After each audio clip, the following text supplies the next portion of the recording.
वाढत्या वर्षाला निरोप देताना आणि नवीन वर्षाचं स्वागत करण्यासाठी मोठ्या प्रमाणात पर्यटक रत्नागिरी जिल्ह्यामध्ये दाखल होतात। या कालावधीमध्ये जिल्ह्यामध्ये सुव्यवस्था राखण्यासाठी पोलिसांकडून चोख बंदोबस्ताचं नियोजन केलेलं आहे। त्याच्यामध्ये सगळ्यात महत्त्वाचं ट्रॅफिकची व्यवस्था, ट्रॅफिकचं नियोजन करण्यासाठी वाहतूक पोलिसांची नेमणूक ठिकठिकाणी असणार आहे। नाकाबंदीसुद्धा ठिकठिकाणी ठेवली जाणार आहे। कुणीही दारू पिऊन वाहन चालू नये म्हणून ब्रीथ ॲनालायझरद्वारे त्यांची तपासणीसुद्धा करण्यात येणार आहे।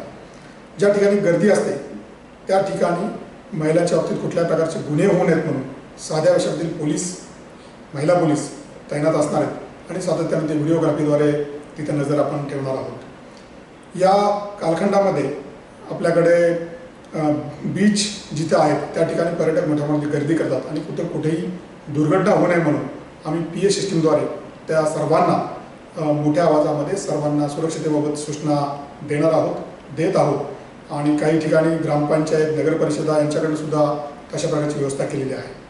मला ह्या निमित्तानं सर्वांना नवीन वर्षासाठी खूप साऱ्या हार्दिक शुभेच्छा द्यायच्या। पुढील वर्ष अत्यंत आनंददायी, आरोग्यदायी आणि सुखकारक जावं अशा प्रकारची शुभेच्छा देऊन मी थांबतो। धन्यवाद।